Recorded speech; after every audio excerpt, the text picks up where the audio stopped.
What's up, guys? The red light is on. The whole family is on the screen at once, betting bananas.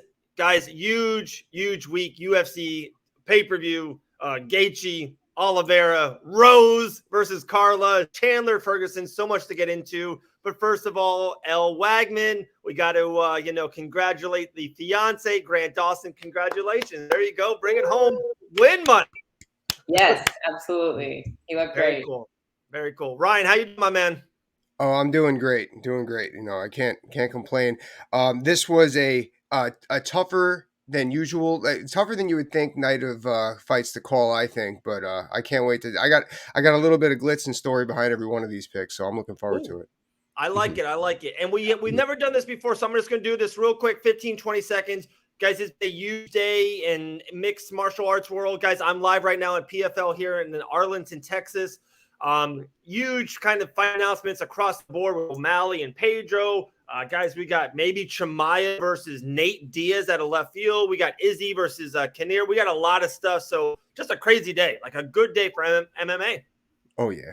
Absolutely, yeah. What is Chimaev over a minus 1,000? Like, is he just minus 1,200 versus Nate Diaz? Gotta be. Right. Gotta be. Man, I got to be honest. I thought that was a fight that was never going to happen. I know that they offered Nate that previously, and I'm wondering if he's just like, let me just do this and I'll just draw anywhere and let me fight out my contract and go do something else, I haven't seen the odds yet. I know they'll probably put some crazy number.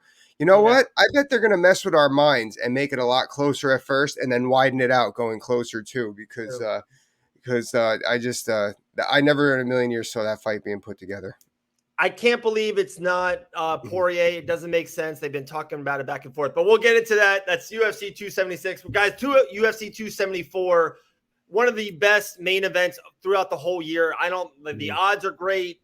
Justin Gaethje, everyone's favorite fighter. Charles Oliveira, this underdog, up and down, the most submission wins in UFC history. That is the main event. Like I said, well, one thing at a time. Elle, you've been killing at this. What is your best bet on the board for UFC 274? Let's start with you, Elle. My best bet is Michael Chandler. If we look at our Tony Ferguson's last few outings out, I just can't see him being able to do much to Michael Chandler. I really think Chandler's going to hurt him. I think Tony's only shot is Chandler getting absolutely exhausted, but even then, he's still dangerous, and there's no way Tony is going to be able to take down Michael Chandler, in my opinion. And I just don't see how he gets that done. Even with his volume, I think the powerful punches, the wrestling is going to be a long night for Tony Ferguson. Yeah, I agree. He's minus 380. Are you scared at all of that with that being that high of a number? Or are you just guys, we lay $380 to win 100 and it's almost a guarantee $100 in the bank account? I think that's a pretty solid guarantee in my opinion. Okay. I think that's pretty safe. And I think we can offset some of those big numbers as well by playing some other underdogs a little bit later in those parlays. There we go. We'll get into that. My man, Ryan, what is your best bet on the board for UFC 274? Yeah, my best bet on the board is Ovince St. Preux over Mauricio Shogun Rua. I just feel that Ovince St. Preux OSP, his striking, like he could really rip at your body, man, especially with those leg kicks. And he's just got very crazy angles, spinning. He's got it. And on top of that, when you go to Mauricio Shogun Rua, ever since he fought John Jones, he's not been able to handle rangy, lengthy strikers. He just hasn't been able to, and when USADA came to town, he hasn't been able to perform at the same level either. So I'm just going to stick with Ovince St. Preux. Plus, I think Mauricio, he is a little bit weathered, and I just can see I don't have an over-under with this one. Actually, this whole card I felt was pretty tough to do. The over-under is my bread and butter stuff, but I just have Ovince St. Preux winning that pretty convincingly. Okay, I like that too. I like OSP a lot. I think I thought it was kind of weird when he went up to the heavyweight. I think he's a great light heavyweight. He's always been big for it, which is a plus. You want to be big for the weight. When he went up to heavyweight there for a couple months, I know it was during COVID, some crazy times, but I think he's back where he needs to be. And I agree. I think that's a good pick. The line's not that bad. I think it's like a minus 230 favorite, which is it. Chandler 380. So I do like that pick a lot. OSP minus 230. I like that a lot. Yeah. Hey, give the guy a break. All right, I fought at lightweight. I'm at heavyweight now, so it happens. You don't gotta worry about this stuff. Yeah. Well, I just keep on having kids and kids and kids, and like for dinner we just eat pizza every third day. It Yeah, happens to you fast. It really does. But yeah. let's talk about an underdog play. There's a lot of really good underdogs on this. A lot of prelim really good underdogs. Some females that I like getting plus money. But Elle, I'll let you take it away. What is your best underdog play on the card? My underdog is going to be Justin Gaethje. I know I'm going for all the big dogs here early, but and I'm also have the main event in my parlay as well, which we'll get into later. I know, but his danger factor. Charles Oliveira gets hit a lot, and Chandler definitely has that power, and he hurt him, and we saw that.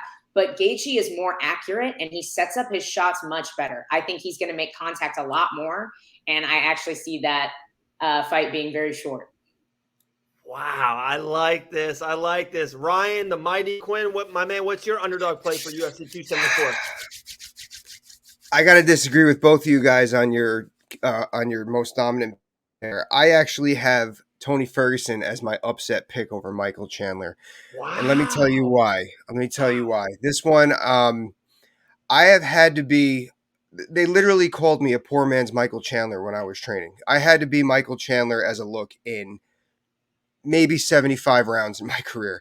When he fought Will Brooks twice, when he fought Sidney Outlaw, when we thought he was going to fight Dustin when I was over there, we had to play around. And I first of all, I know my weaknesses. I have a very similar style. I'm just slower and not as strong as Michael Chandler, or as good looking for that matter. But what do you call it?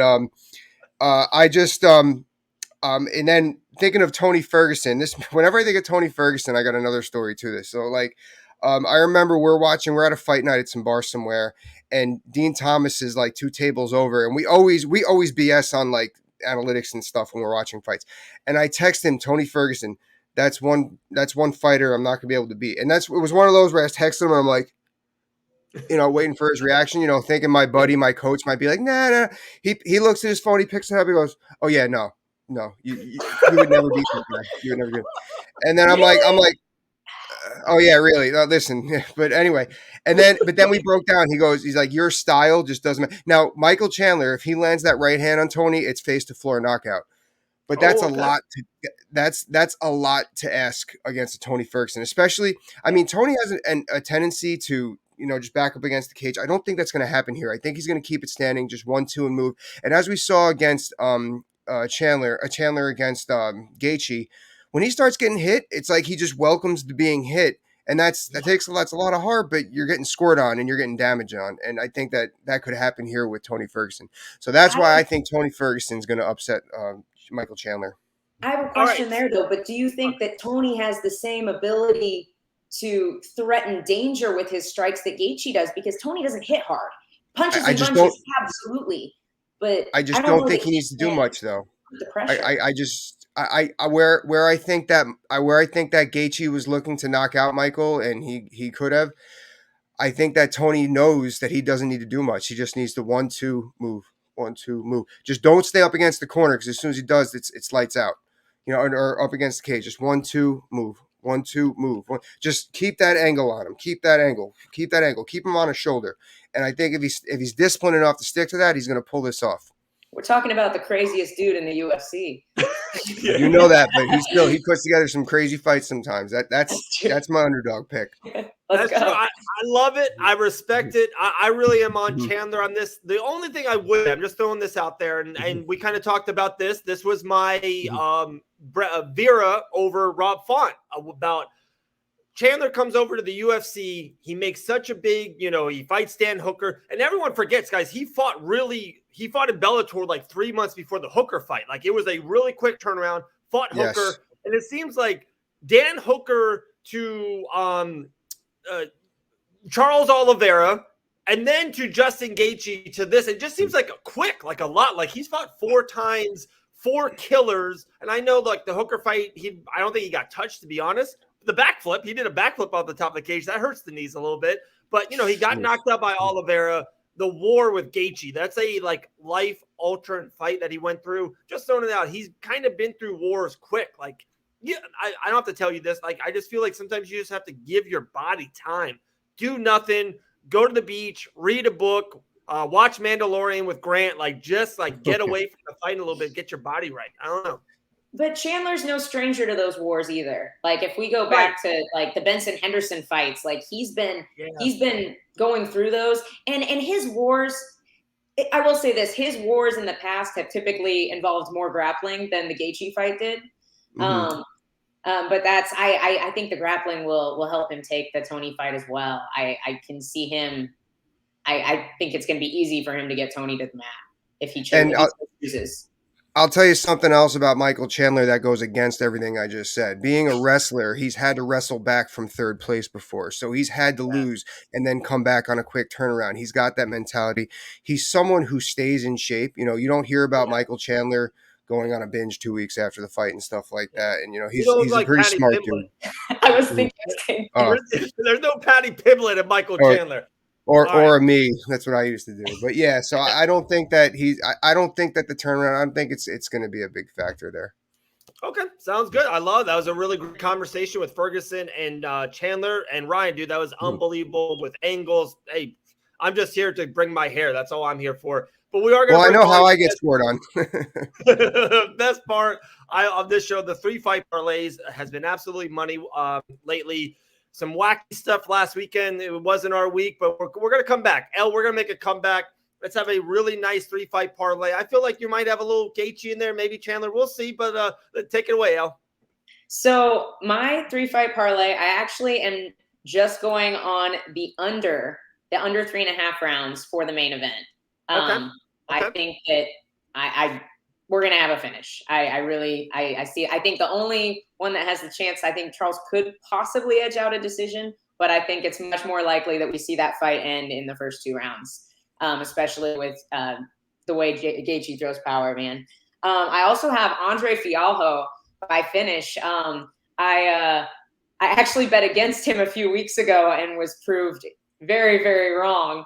That guy's a monster. I'm telling you, he's legit. Big time. He is power. I think he's going to finish. I could see a first round, but I have him by finish. Okay. And then I also have an underdog in my parlay. I have Ariana Carnilosi. Ooh. So I'm a huge fan of Lupi Godinez. I think she's super tough.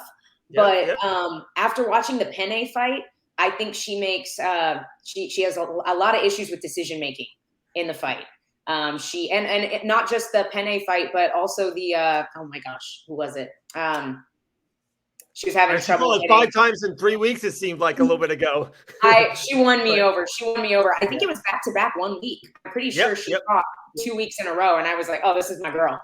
So I'm a huge fan of hers as well. I think she's super tough. She's very scrappy, and I think she has the skill to beat Ariana Carnilosi. But Carnilosi is tough. She scrambles really well, and she is one of the few women you will see in that weight class that has true power. I love it.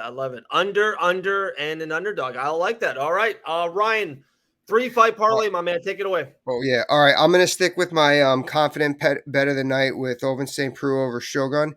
And then I'm going to come down the card a little bit, and I'm going to pick Donald Cerrone over Joe Lozon. I just think that the size is going to play a factor here. I know we've seen both decline a little bit over the last couple of years.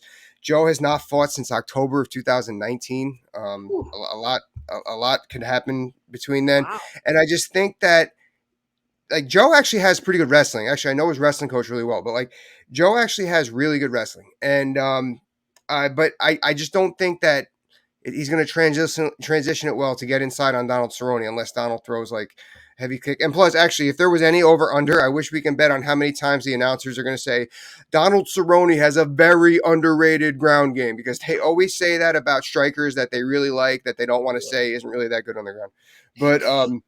But I do think that he's going to win that fight. I don't know how. I just think he's going to control it.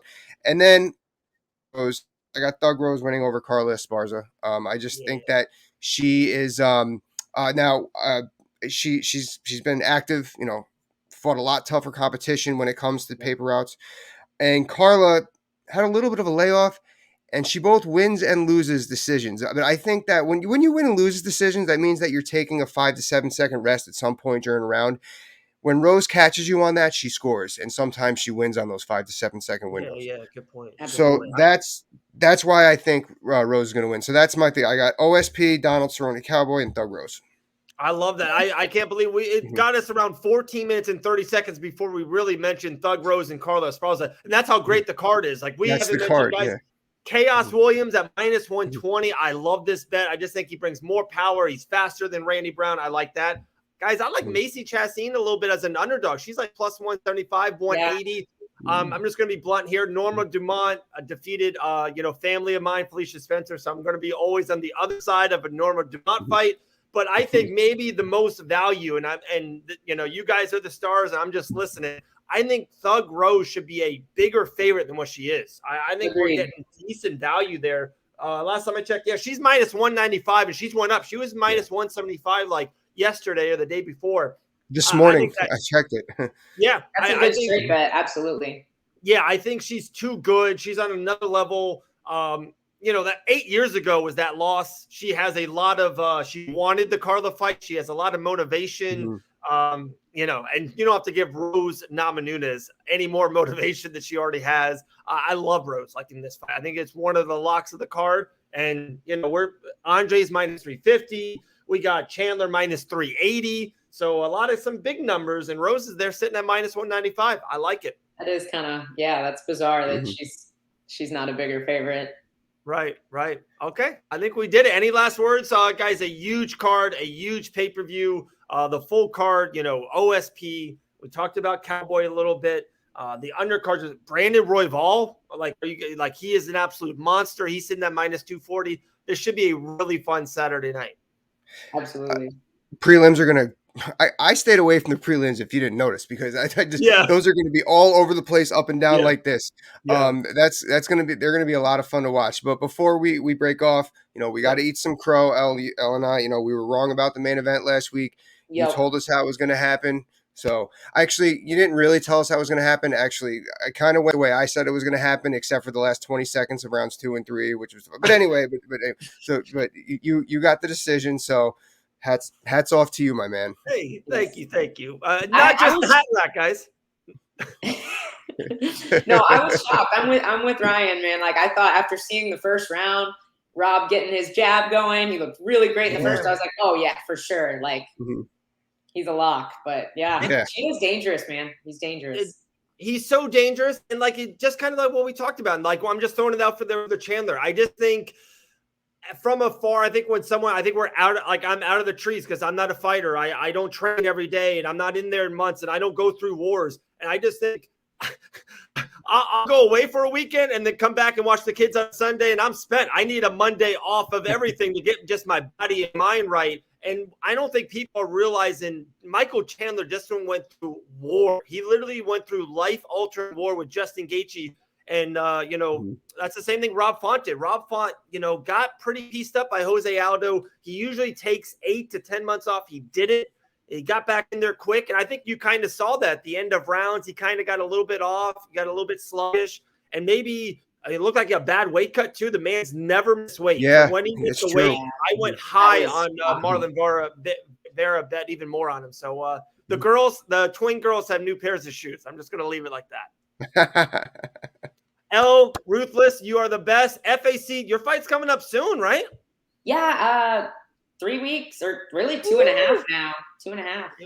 Are you going to be in? You're going to be in the sauna doing Ben and Bananas with us?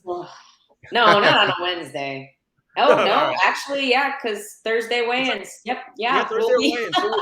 We'll maybe need to get a substitute for you, or maybe do it super early in the week. We'll figure that out. We'll figure it out. Your stuff, you're killing it. Your content, over-unders, just you had a great conversation. I just watched it 2 days ago with I'm the name is out of my head. Olenek, right? Didn't you just talk with Olenek? Yes, yeah. Oh, it was awesome.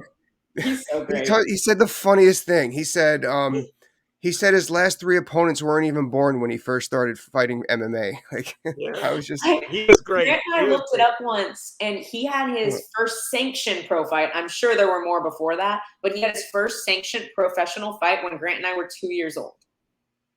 Insane. Insane. I love Alexi. He's amazing. Yeah, he's the best. Amazing. I love that guy. Yeah. All right, guys, have a great night. We appreciate you. Enjoy the fight Saturday night. We might do a live thing, Fight Bananas, a little post-fight show after the fight. So if you guys are around, if you guys are awake, we'll send you a link. Maybe hop on and we'll talk at 3:30 in the morning. Yeah, you know what? I'll probably be pretty wired. It's my sister's wedding, so I'm going to be watching the fights on my phone and stuff. So I'll probably be like winding down then. So Mazel tov. Thank you. Awesome, guys. Thank you so much. Elle, Ryan, have a great night. We'll talk to you guys soon.